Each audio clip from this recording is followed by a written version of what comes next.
rightly decide what is right and wrong.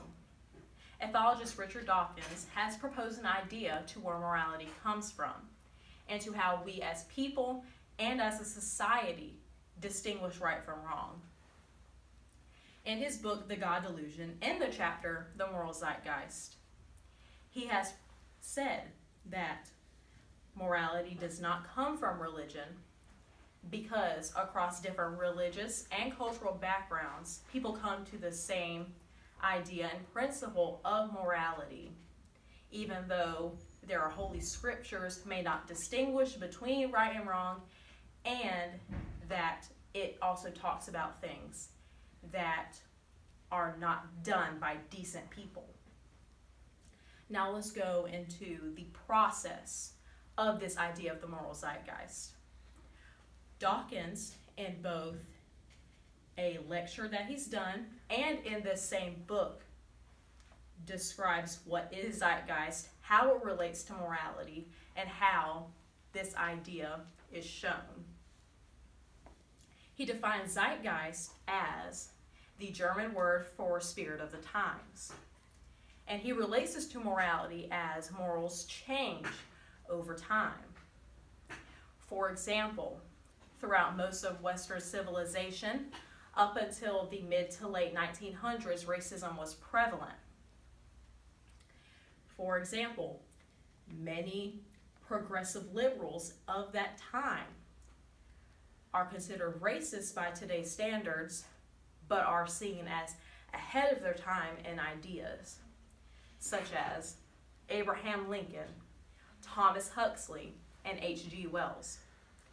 Abraham Lincoln believed that whites were the superior race, and that although he freed the slaves in a sense, he believed that whites and blacks could never be on the social or political standard, that interracial marriage was wrong, and that blacks should not have the right to vote. Thomas Huxley, another progressive for his time, believed that whites were the superior race. H.G. Wells, a progressive liberal, believed that according to the laws of nature, eventually colored people would die out or be killed off because they were below whites in society. After this, he goes to talk about women's rights and women's suffrage. This is a very new idea because this was not brought up until very recently in the 1900s and maybe the early 1800s, as Kuwait did not receive women's suffrage until 2006. The Americas did not receive women's suffrage until the 1920s, and beforehand, women were seen as objects and property.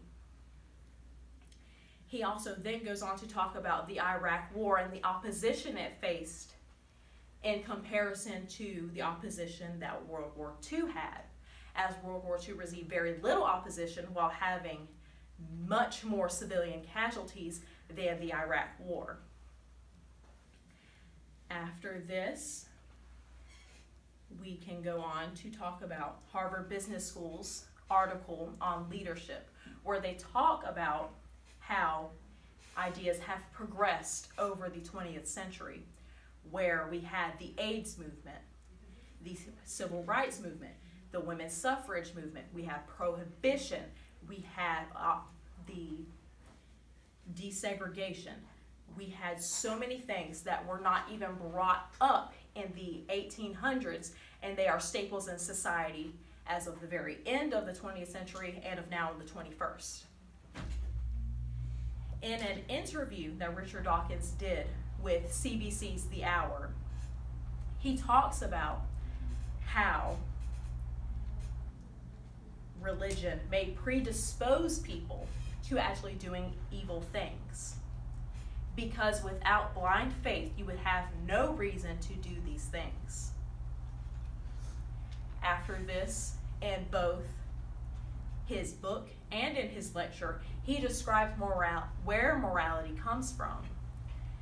He proposes that it may be a primal thing in a Darwinian sense.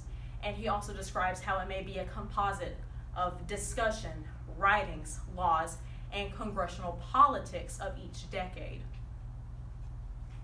From this idea of moral zeitgeist, we can come up with a few benefits, such as if you are to look at from people from a different time, such as Abraham Lincoln. Even by today's standards, they are racist, but they were progressive, so we cannot consider them evil or worse than us because they're different. It's not on the same scale. You can also not equate immorality with religion. You cannot say that one person is immoral based on their religious beliefs. Over time, as society progresses, so will the moral zeitgeist. So, what do you think will be immoral and will not fit our morale in a couple of years?